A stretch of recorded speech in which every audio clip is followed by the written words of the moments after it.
Hi kids! Now you're the older kids. I'm going to try to find stuff that's fun to watch for you. Because it's not the same thing as your sisters and your brothers that are younger than you. Let's be honest, right? So anyhow, I hope that I can interest you in this book about Babar and his children. Now, when Mrs. Sunflower was a teenager, I lived in Belgium and I took French classes. And the guy that wrote these Babar books, he was from France. That was a little country that was right next to Belgium. Well, it still is at the same location. Mrs. Sunflower is silly sometimes. But at any rate, so I was reading these cartoon books about Babar, only I was reading it in the original French. It was a way to practice our new language that we were learning. But this is in English, and I thought I'd read some to you. It's got tiny words, and the pictures are not as big as the book that I just read to your brothers and sisters. So I'll do my best to read and then show you the picture. Is that okay? One morning, now Babar, this one is Babar. Okay. This story is, all of these Babar stories are adaptations of stories that Mr. de Brunoff, his wife Cecilia, used to tell their children. Okay? So one morning Babar said to Cornelius, this is Cornelius, "Old friend, you who have been my constant companion through good times and bad, listen now to my wonderful news. Celeste, my wife, has just told me she's expecting a baby." Then pointing to the footstool, see the footstool? He continued, "Here is a new hat for you, and also a message I have just written to my subjects. Take it and read it to all the inhabitants of Celesteville." So here we're going to see, they're going to read it. After having congratulated and thanking Babar, Cornelius puts on his full dress uniform. See him all dressed up in his uniform? Right there. Standing before the gateway of the royal palace, he tells his drummer to assemble the townspeople. That's the townspeople. Slowly he unfurls the king's proclamation, puts on his spectacles, and reads in a loud voice. The elephants gathered together in large numbers to listen respectfully. Look at, there's a little monkey up there. The French have a fascination about monkeys for some reason. Here's the proclamation. It said, "Dear and loyal subjects, when you hear a salute fired from a cannon, do not be alarmed. It will not mean that another war has begun, but simply that a little baby has been born to your king and queen in the royal palace. In this way you will all learn the glorious tidings at the same time. Long live the future mother, your Queen Celeste." Signed, Babar.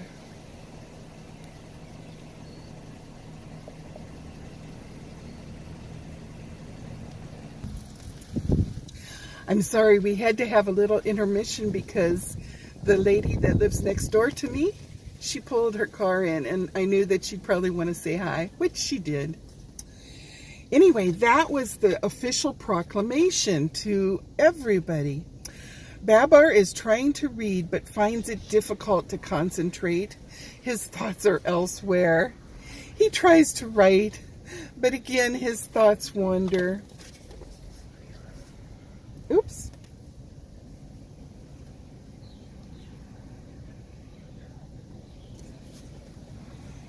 Where's the focus? There we go.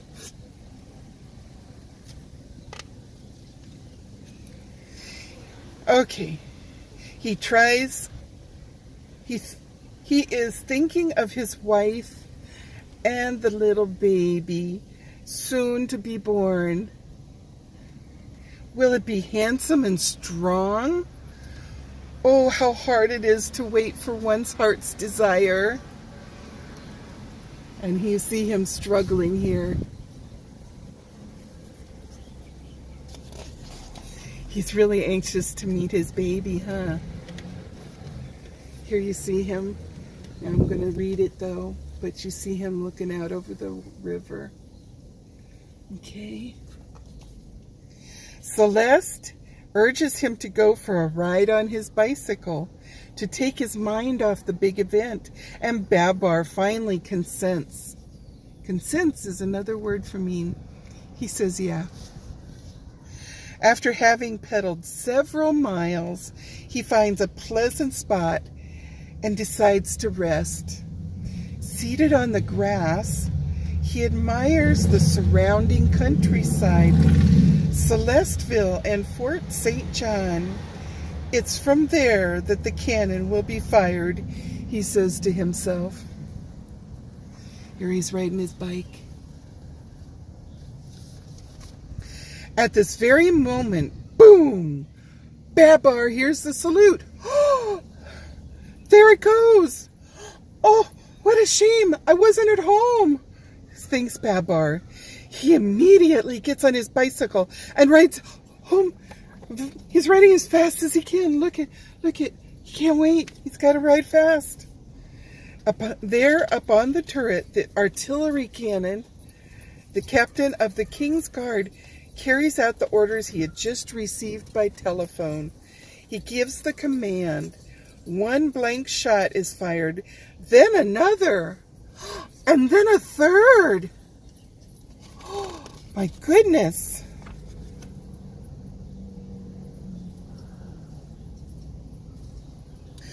The elephants gather in groups on the promenade, that's the walkway, and begin to wonder and ask questions. King Babar had only mentioned one shot. Why did the gunners fire off 3? Cornelius himself couldn't understand. Babar reaches home, quite breathless from his fast ride on his bicycle. He had also heard those shots. He dashes headlong up the stairs, joyfully rushes into Celeste's bedroom, and embraces his wife tenderly.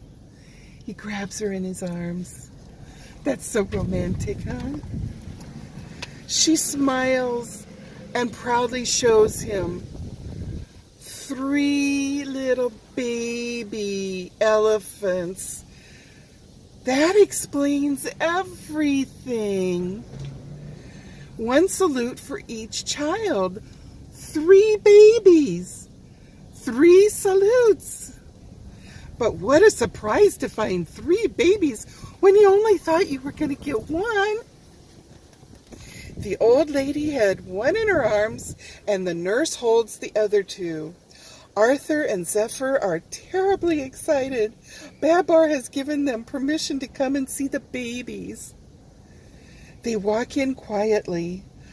Oh, how tiny, says Zephyr.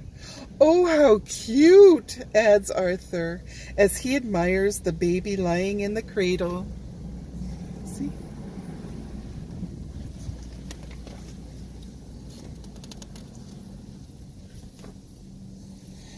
Here are the babies settled now in the garden and asleep in a big perambulator. Oh, that must be what they call this thing when they have a big pram. Got all the 3 babies tucked in there. Babar and Celeste receive the congratulations of their friends. Almost everybody brings a gift. Potiphar, the farmer, and his wife brings fruits from their orchard. The hens offer some eggs. The gardener some flowers. The bakers present a huge cake, and Cornelius brings 3 silver rattles. Now, Babar and Celeste have to find 3 names for their kids. Of course, they discussed this before. Palm, Pat, Peter, Julius, John, Jim, Alexander, Emily, Baptiste. Alexander isn't bad. But what if it's a girl? Juliet. How about Virginia? Or, we'll simply have to come to a decision about their names, said Celeste to Babar. I'd like our daughters to be named Flora. I'd like that too, said Babar. And for the 2 boys, I think we might choose Palm and Alexander. After having repeated Palm, Flora, Alexander in one voice, Babar and Celeste declare, that's perfect! Let's keep these names. Every week, Dr. Capoulos,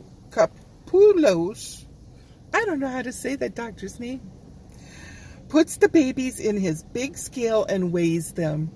One day he says to Celeste, Your Majesty, these babies aren't gaining fast enough anymore.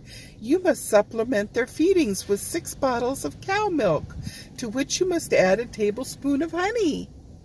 That sounds yummy. The little ones soon get used to the bottles. Arthur and Zephyr like to watch them drink. Palm is the greediest and the fattest. He's the one on Celeste's lap. You see?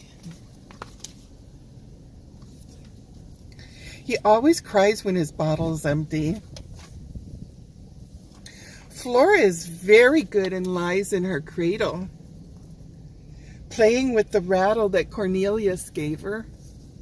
She throws it up in the air, woo, with her trunk, and what a nice jiggly noise it makes. She puts it in her mouth and sucks on it like a teething ring. I bet your brothers or sisters that are littler than you, when they were getting a toothy, they had a teething ring that they liked to chew on. Suddenly she doesn't quite know how. Oh no, she swallows it. She's choking. She gets purple in the face. Oh no, her trunk trembles and Celeste runs to her. She grabs her and turns her upside down and shakes her, but still the rattle doesn't fall out. Fortunately, Zephyr manages to pull it out with his hand. Oh, that's a good thing to have a monkey around for. Flora is saved, but she cries most bitterly. Her mother tries to comfort her. Now the children begin to run about and play in their big sunny nursery. Wow, look at what a nice playroom they have. That's big. Babar often comes in to play with them. Today he sits Palm on the end of his trunk and bounces him up and down. It's like our game, Ride a Cock Horse. Ride a horsey, ride a horsey. We used to bounce Rachel and then also her daughters when they were little, toddlers, maybe 6 months, 8 months old. We'd bounce them on her knee and we'd sing, Ride a horsey, horsey, to get a loaf of bread. Ride a horsey, horsey, home and go to bed. Woo! That's kind of sort of what they were doing with their baby. Cornelius hangs the ropes of a swing from the end of each tusk, and Arthur gently rocks Alexander back and forth. The boys have learned to walk before their sisters. Wow! Flora will soon follow their example. She can stand up alone already.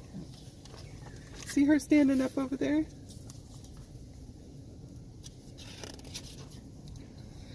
I think we need to stop here because it does not appear that there are chapters in this book. And Mrs. Sunflower's already read you 20 pages. I don't know. We've had 15 minutes, so I better run. I know you guys have things you want to do. You probably have homework you got to do because it's not Saturday yet. So anyhow, I really love you guys. I hope you had fun today. We'll continue reading the book tomorrow, okay?